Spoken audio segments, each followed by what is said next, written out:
Ibang klase talaga at mapapanganga ka talaga sa sobrang galing. Usap-usapan nga sa social media ang huling shooting at taping ni na Richard Gutierrez, Daniel Padilla, Ian Veneracion, Kayla Estrada, Anthony Jennings, Maris Racal sa Marawi, Lanao del Sur. Ang bongga nga ng pasilip nila sa kapamilya action serye na Incognito. Kaya lalong na-excite ang mga manonood sa matitinding bakbaka ng mga bida laban sa grupo ng mga Elcano. Mas naging kapanapanabik nga ang magiging wakas ng Incognito dahil spotted din sa taping sa Marawi sina Vong Navarro at Nico Natividad. Nakahinga rin ng maluwag ang netizen nang makitang buhay pa ang karakter ni Richard sa Marawi.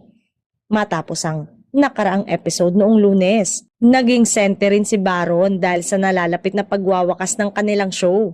Ibinahagi niya ang ilang larawan at video ng kanilang taping sa Marawi.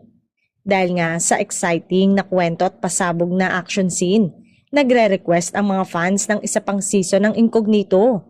Say pa, don't end please. This is the only series I look forward every episode. Are we having season 2? Please, komento ng netizen. Sana nga daw ay mapagbigyan ng Star Creative ang kahilingan ng mga fans.